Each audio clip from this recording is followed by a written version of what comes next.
Hi guys, welcome to another checking the air reflection. Hi guys, welcome to another episode of the Grapplers Academy. This week there's no instructional. Got a few injuries, so sort of letting everything rest up a little bit. I'm injured again.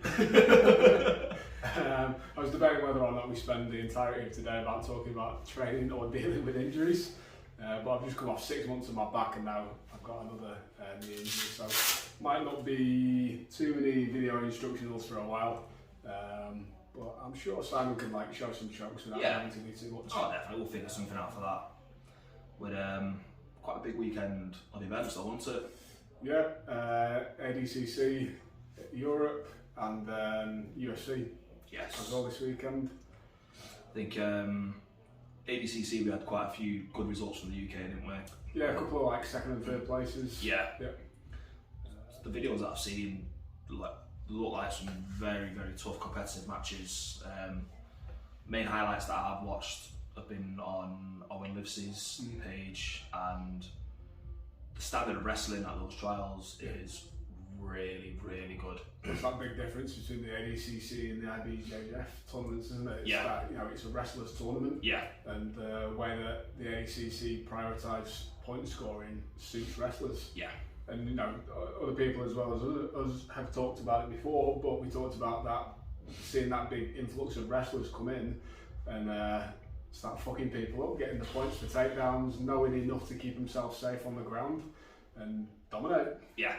And you can sort of see they know how to move their hips, especially when he gets down to the ground, to avoid a lot of the inversion techniques and the ability to sort of isolate those legs and just keeping themselves out of danger. It's that body lock passing system that a lot of good wrestlers use as well kind of eliminates the potential for a lot of the inversion game, doesn't it? Yeah.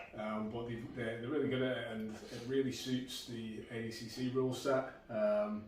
Certainly with the way that we give passivity, or we'll give negatives as well. So I like it. I've always liked the ADCC rule set. It always throws up exciting matches.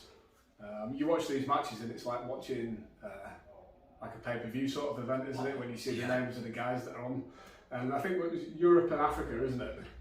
Which is a strange fucking combo when you look at it geographically. Even though they're kind of aligned, stacked over top of each other. You get a West Coast and an East Coast in the States. You get one trial for two continents over here. Pretty much. And I guess they do Australasia, Europe, what do they call it? Oceania trials or whatever, where it's basically all of Asia and Australia. I think as well, there's so many missed opportunities for the grapplers on this side who they might go over to America and win a trial, but in their division over here, it might be too stacked. There might be too much competition.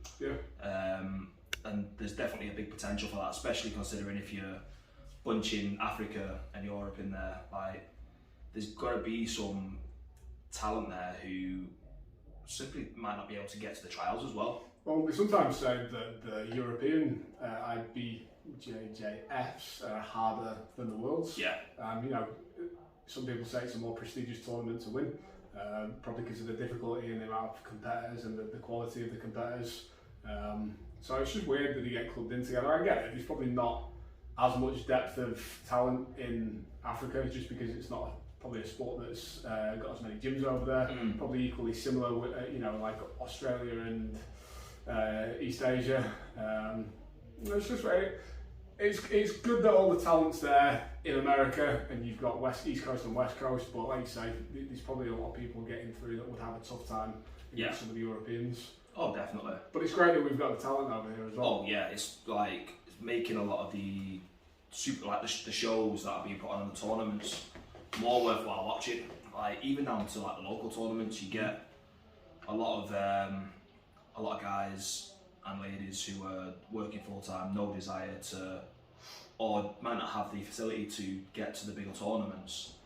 But you put them on the mat at a local tournament and they're tearing it up, displaying some really, really good skills. Yeah, and some guys who've got the option to train basically as their job. They can roll 2-3 times a day. That standard always shows. Catching up with the guys that are basically doing it as a living and getting paid to do it from sponsorships in the States. Yeah. But I think sometimes, America's got an isolated view of everything outside of America is like a third world country. Yeah, It's not got the same training standards. What we see when the Pedigo guys came over and fought on Grapple Fest, throwing up some good matches there. Obviously, they're not like, there's some good standard guys there, but they're not the absolute cream of the crop. Oh no, they're still a developing team. Like, Yeah. they've got some great big names there and some very successful guys, but they're kind of still developing to get to the stage of your Atoses, your don't want to say Gracie Barrett, but that's just like a big worldwide chain. But even like your Fight Sport, even though they've got that little thing pushed under the rug. Hey, if only Liverpool have had the sunshine and sunny coast and surfing that California did, they might have had a big influx of Brazilians over here. It's the English weather, that's what it is. Hey, we've got nothing else to do, so we may as well get inside and train. That's it. It's currently raining right now. Yeah. But going back to the body lock passing, just want to give a shout to Sam K as well. Come over to Hive and delivered a great seminar on guard retention, and some of the stuff he was showing to basically counter a lot of the popular styles of passing. Really, really effective. Don't want to give away the secrets to it, but I'd highly recommend either getting to one of his seminars or even trying to get him down to your gym. Some really good details, great teacher, and yeah, like I've been playing with the stuff that he showed, and it's a nightmare. Even from the guys that are like, when I'm trying to pass and they're doing it on me, it's an absolute nightmare to get past. Amazing. It's cool that you can see that sort of stuff even after having been training so long. You can see those small little details or big details. Yeah. And it makes like an immediate impact. Yeah, I've definitely. got to miss out on that. I was literally the day after I blew my knee out. Yeah, good. It sounds good, that. Yeah. Was it big stuff or was it like small little details? It like was. What you were already doing? Basically, he showed like a technique from half guard, but it was the easiest way to explain the concept and the theory that he had, and then he showed how it applied to other passes, and even his almost like warm-up drills that he uses to warm up for the seminar, but they have concepts in them as well that's fit for standing passing. But yeah, like he showed the details from half guard with the knee shield and all the sort of concepts and the rules and the reasons why and how to get there, and then showed it from other styles of guard passing and other like guard positions, and yeah, it works really well. It's the beautiful thing about jiu-jitsu, isn't it? You know, if you can understand the concepts, you can apply it pretty much in any situation. Yeah, definitely. It's like good if you can get an expert in one area. I can see that concept here. That's how it works. Yeah. Same for all sports, isn't it?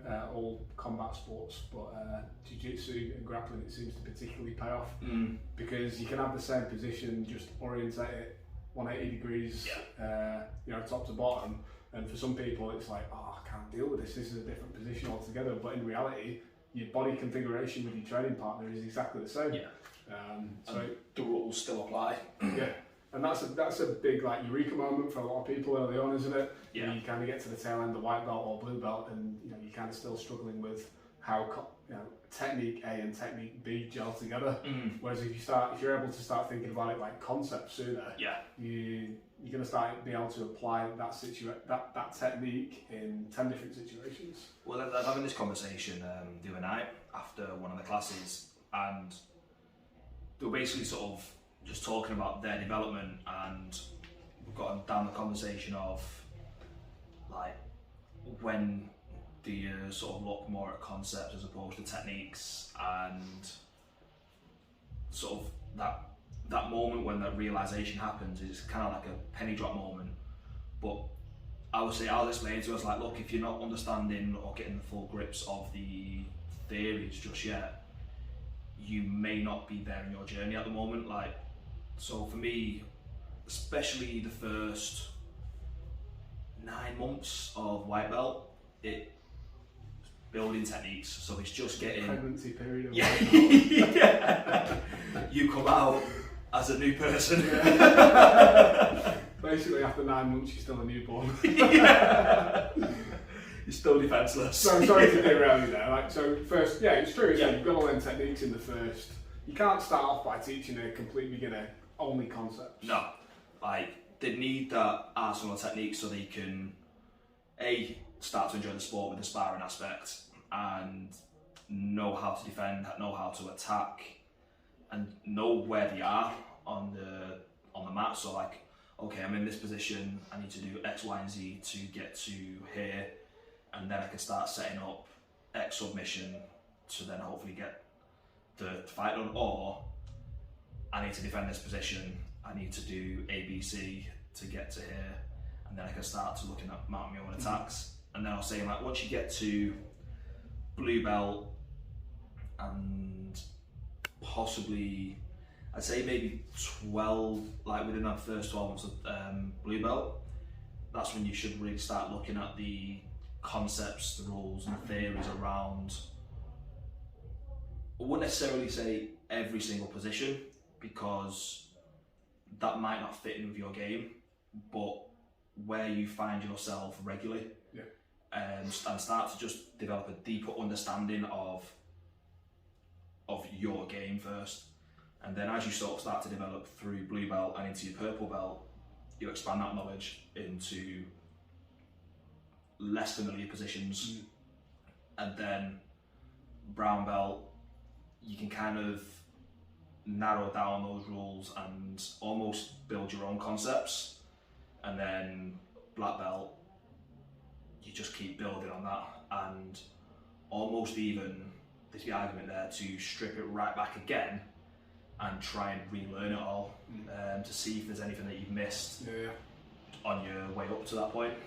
Yeah, I kind of like to sprinkle the concepts in there even early on, but like given the big bulk of the technique, let's just say it's like defending rear naked choke with the strip and the 2-on-1 control. Yeah. And you say 2-on-1, and you're talking about 2-on-1 grips, and then you maybe show them how to set up an armbar, and you're talking about do this, show them the technique, and then it's that 2-on-1 control. Yeah. And you just keep layering it in everywhere, and somebody, the penny will drop, you'll see, like, shit, 2-on-1 works. Yeah. Like, it's everywhere.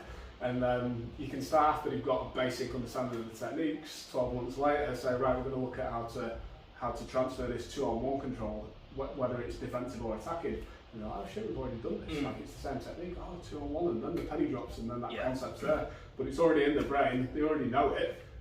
It's just making them realise that they know it. And with that 2-on-1 example as well, like when you're looking at the stand-up aspect, you can be like, okay guys, we're going to be looking at the 2-on-1 grip today, and they're like, oh, this applies here.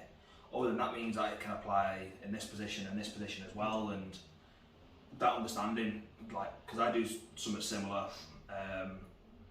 like similar things with the 2-on-1 and things, and I'll also mention, like, okay, so using the 2-on-1, so you've got the 2-on-1 grip and doing it here, and the reason we're doing this also is to protect your neck, because if they can't use their arm properly, they can't choke you, which again is then sprinkling the concept of we're battling the hands so that our neck's safe, and they might not necessarily take it as that to start off with, but like say if you're sprinkling enough seeds in that, it's just going to flourish into a concept tree.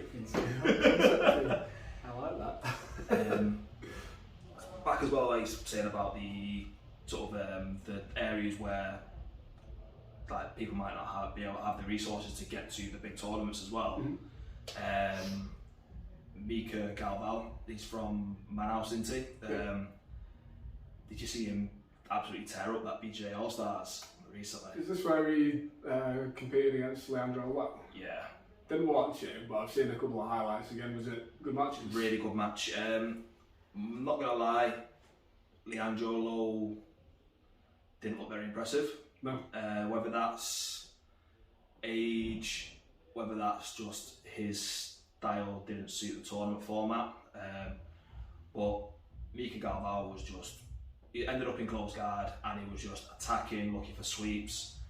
Lowe was trying to pass, had a moment where he almost passed, but for that one moment Galvao had multiple sweep attempts which were nearly successful, multiple submission attempts which were nearly successful, and then he went on and I think he took the tournament, beating Hulk as well.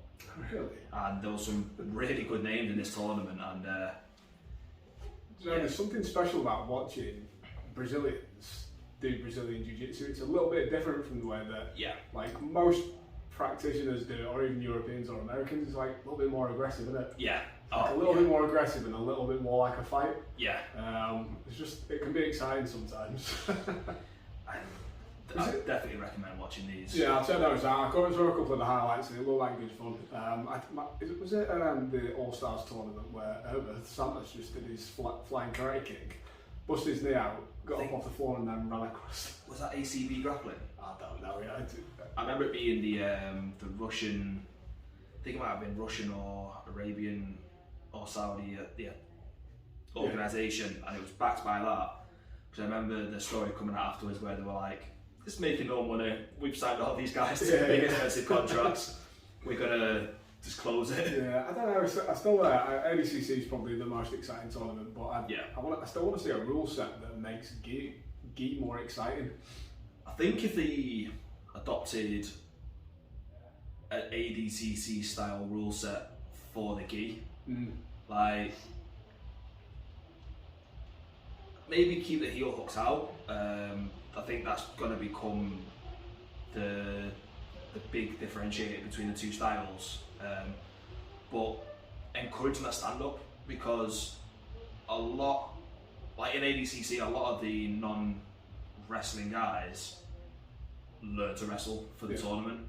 So if we have the same sort of approach with the gi, we're going to force them to learn judo. We're going to force them to learn to wrestle and stand up. I suppose so. A no guard pull rule, and then you'd have to have really good referees to implement this rule. I'm thinking, but there's a lot of stalling out in positions, isn't there? Yeah.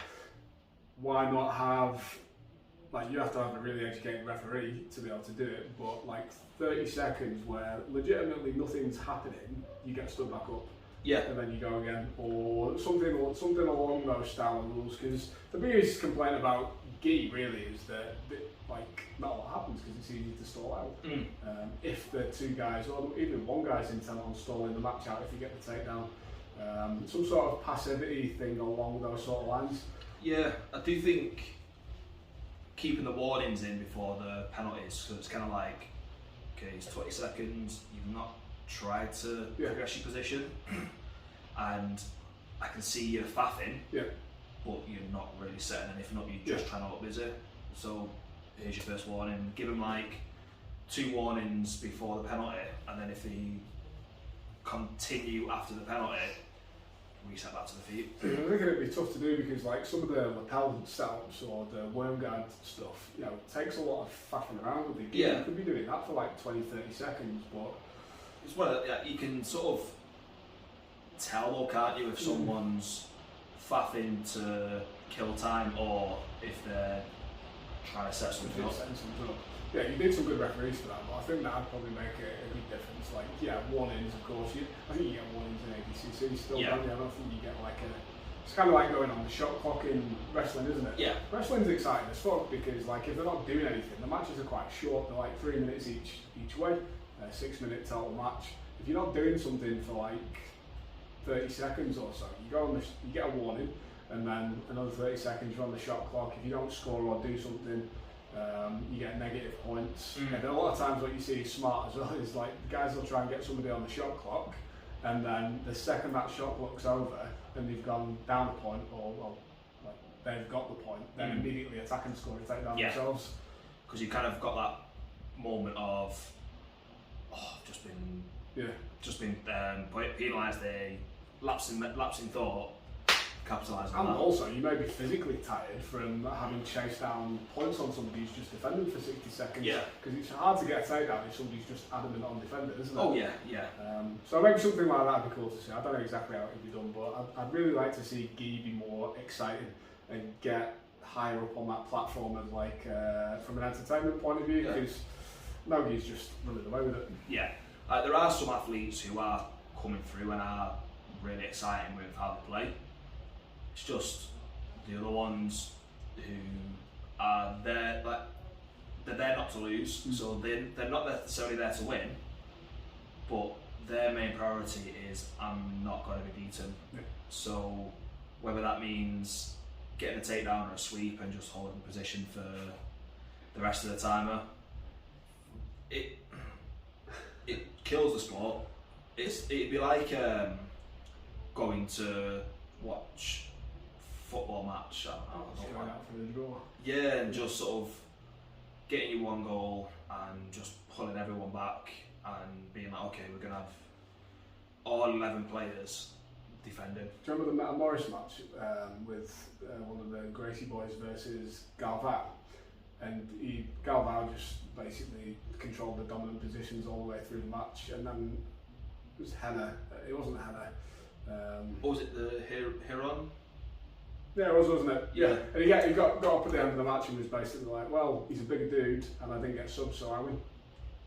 It's like, that's not how the world works. Like, you can convince yourself that equates winning, but how can you, as a competitive martial artist, which competing on Meta Morris puts him in that category, not go out there and try and dominate your opponent? Yeah, I think that was a big mistake from his point of view. It's like, I get that that's their philosophy, you know, like a smaller guy can survive against a bigger guy, but they're both high-level black belts. One's better than the other. I don't think many people would argue about that, but certainly when it's like your family's promotion, and it's there for entertainment. Yeah. Go out. You're going to get much more respect from the audience if you get beat trying for it. Yeah. It kind of leads into what we were talking about a little bit before it starts as well, wasn't it? Like UFC this weekend, Cerrone ended up having to pull out of his fight for reasons that I don't know, I'm not too sure about. Said it was non-COVID related illness, but I didn't see whether he clarified what it was. But I also heard him in the build-up talking about how when he had the Conor fight, that he just basically owned up to saying that he didn't want it and he didn't want to be there. And for those who've not seen it, basically Conor comes out and either gets a head kick or a knee within the first 20 seconds of the fight, and then it looks like it connects well with Cerrone, but Cerrone bundles up and then the fight's pretty much over from there. Yeah. And Cerrone's saying in the build-up this week that he didn't want to be there in the fight week or on the night of the fight, and then that first shot from Conor was the easy out that he wanted. Yeah. I think with Cerrone, it's a pattern that he's always followed. That, like, if he's not the main fight of the event, or if he's not got a big fight that could lead on to a contender shot or a title shot, he comes out, performs, puts on a great show, and it's almost as if when that pressure's on for him to get the win, he starts to doubt himself and starts to almost just sort of beat himself mentally before he's even actually got into the ring.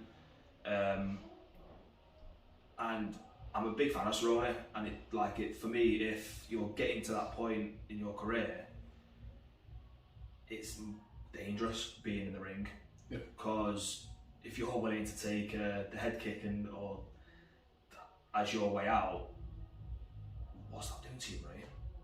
Yeah, there's no doubt that he's a game fighter, and I love his performances over the years. I think he's a cool guy as well. He's always he's in it for the fun, in it for the money as well. But I thought having little fun events, like maybe doing more grappling or things like that is good for him. He's still competitive, he likes competing, but something fun. We talk about like fighters that are getting on in years, and he's not like ancient, but you got super freaks like Yoel Romero still out there at the age of 43 or whatever he is, tearing it up. Not everybody's Yoel Romero. But any other results from the UFC this weekend? There was a really nice display of jiu-jitsu again with another rear naked choke. Oliveira is just something else. I do still think that if they have a rematch and Gaethje still has a good chance to win that fight, but he has to avoid the ground, which he's doing a good job of until I can't remember whether he got knocked with a punch or how it ended up on the ground. I can't fully remember, but when it got to that point, it was curtains for him. Like, they had no answer for what Oliveira was offering. but there was moments in the stand-up aspect where Gaethje was winning the exchanges and putting Oliveira on the back foot, and it was a great fight leading up to that point. I used to love watching Oliveira fighting like 10 years ago. Yeah. It's always been exciting. Yeah. And then in the other fight, that up kick from hell. Do you know when I first saw the little thumbnail of the shot, I was like, somebody's like superimposed an old man's face on Tony Ferguson. And Jesus Christ, it was basically like exactly what happened to Frankie Edgar. Yes. And it was pretty much they pulled the same face as well. Yeah, pretty much, exactly. Like, could have been superimposed one for one and you wouldn't know what's what. I'm thinking like guys who are famous for that from back in the day. It's like Anderson Silva or Lyoto Machida style kick, isn't it? It was some karate shit working. Who was it that Lyoto Machida landed it on? The sort of flying crane kick. That was what won the title, wasn't it? Yeah. Who won the title with that? Was it Shogun? Was it Shogun? Could have been. I just remember Joe Rogan at the end of that match with the commentary being like, "Oh, the kids are going to be going out to the dojo this week, learning karate world champions." Karate techniques work, man. Don't disrespect the crane kick. What would you say is next then for? We'll go to Ferguson in a minute, but like, what would you say is next for Chandler? And who's next for Oliveira? Like, does he need the rematch with Gaethje to solidify the title because of the missing the weight? Like, is that going to have to happen now? I don't know. I think nobody's going to complain for watching that fight go back again. No. And at the end of the day, we all know what Dana and the promotions is like. He's going to want what's the most entertaining fight. Yeah. You know, what can we build up and get some good money behind. Because would Gaethje and Chandler be a good fight? It would be a good fight, but what's the top four like rankings in that division? Let's see. Pretty sure, yeah, you're gonna have. Let's get on the Gaethje, Oliveira. I don't know how the rankings are gonna work with him having his title stripped. Definitely got Poirier up there and Chandler. Top four. Yeah, and obviously nobody in Makachev. The top spot. So if you bumped Oliveira up to champion, then you were right with the top four. I mean, I'm quite happy with that. I wouldn't mind seeing. How's McGregor still at 9? I don't even know, because he's sort of after, like, there's a few now that are after fighting him. I say you could probably do Oliveira and Gaethje again. Do an exciting money fight with McGregor and Chandler on the same card. But then where's Makachev as well? Because I do think, would you say Oliveira Gaethje's got to run it again for the title? Poirier and Makachev, and then Chandler and McGregor, and then winner of those two fights fight each other to get the title contention for the winner of Oliveira Gaethje. Yeah. Neil Dariush is in there as well, number 6. And RDA is still there, doing it. Yeah, but Ferguson, I think it could be time for him to call it a day. I don't think he's going to take it easily, and I think the only way for him to actually retire properly and not essentially kill himself would be for what they did to Chuck Liddell. Yeah. Put him in a contract, give him one fight, and keep him in the contract for the remainder of the fights. So that way he can't go to other shows to fight and injure himself. And if they like Ferguson in the same way they like Liddell, they'd find a job with him within the UFC and sustain him for. So what you should do with him? Stick him in the Performance Institute as a coach. You can set up a load of jump boxes, do some tactical rolls over them, come up and have a fight with the Wing Chun bag. I can see him though, like going, yeah, I can spar in Ngannou. We'll go full tilt here, and we'll see like the obituary the next week. Imagine, Ferguson is Ngannou's training partner for the Tyson Fury match.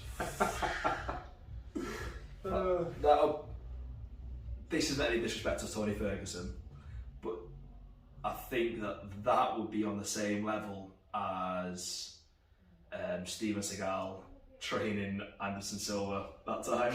What about like a a retirement fight against one of the Diaz brothers would be like a Ferguson, Nate Diaz. Yeah. Nate. Yeah. Yeah. That makes sense. That'd be a good fight. Both game, both on their way out. I think Diaz has got a few more years in him still, but I do not see how he beats any of that top 5. Yeah. I see how he beats the between 6 and 10 or puts on great performances. That top 5 is I think his time's passed for that. What's is Cerrone fighting in the lightweight? Is he welter? Welterweight.